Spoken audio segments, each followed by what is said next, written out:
This is the VOA Special English Health Report. As sure as honey attracts bees, Valentine's Day attracts scientific reports on human relations. For example, in early February, researchers announced new findings about online dating sites. Many of these popular sites say they have a special formula to find the perfect partner. But the researchers say these claims are unsupported and likely false. Lead author Eli Finkel at Northwestern University in Illinois said online dating is a great addition to the ways for singles to look for love. But the study found that so far, there is no scientific evidence that any formula or matching algorithm actually works. The study is being published in the journal Psychological Science in the public interest. Now, here is a different question. When do you suppose a female voice is most unappealing to a man? Researchers measured men's reactions to women's voices at different points during their monthly cycle. The study found that generally, a woman's voice is most unattractive to men during her period. All the experiments found that men can detect small changes in women's voices at different points in the menstrual cycle. About 200 college-age males took part in the study. 10 young women provided voice recordings from 4 points in their cycles. These included the times of highest and lowest fertility. The highest is during ovulation, when the body releases an egg for fertilization. The lowest is during a woman's period. The men had a 25% chance of guessing which recordings were made during menstruation, but they chose correctly at least 34% of the time. Finally, one group of men had to choose the voice they found most unattractive. Again, 34% of the time, they chose the so-called menstrual voice.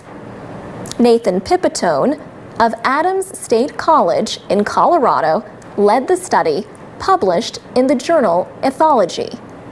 He points out that in other primates, it is often easy to recognize when females are most fertile.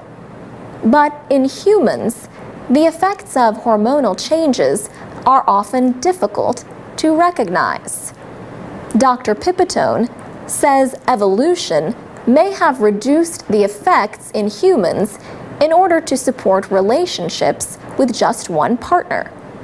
As he put it, I think this reflects the shift in the minimization of these cues across the menstrual cycle to lead to one of our most prominent mating strategies, monogamy. Having drastic shifts in females' attitudes and behaviors does not bode well for a pair bonding relationship. For VOA Special English, I'm Alex Villarreal. This is the VOA Special English Health Report. Translators Without Borders is an American nonprofit group. It provides language services to non-governmental organizations such as, yes, Doctors Without Borders. The group recently trained some new translators in Nairobi in how to put health information into local languages for Kenyans.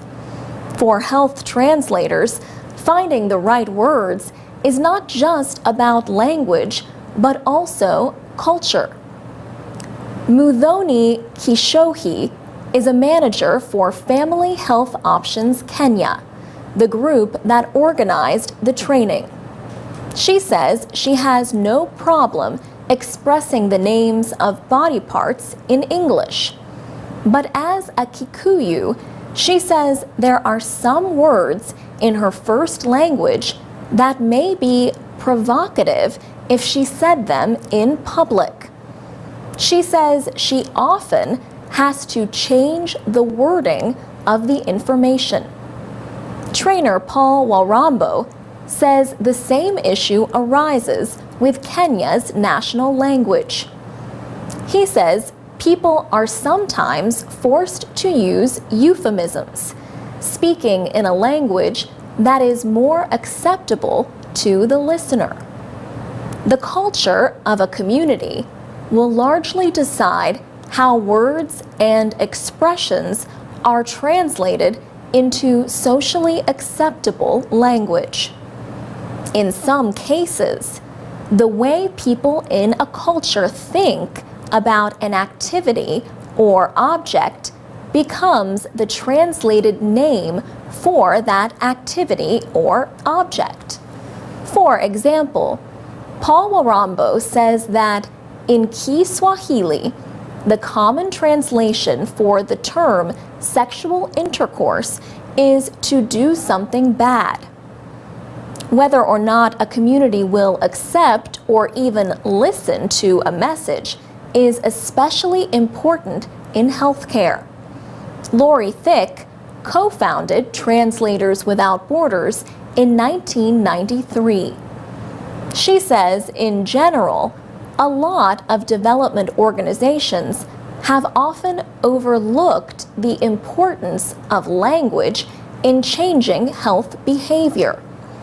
Lori Thicke says people generally do not think of translation, but she says it is important when sharing information, whether it is how to take medicine or where to find supplies in a crisis situation. Muthoni Kishohi and her team recently opened a health information center in a Maasai community. She learned that young Maasai cannot say some things in the presence of their leaders.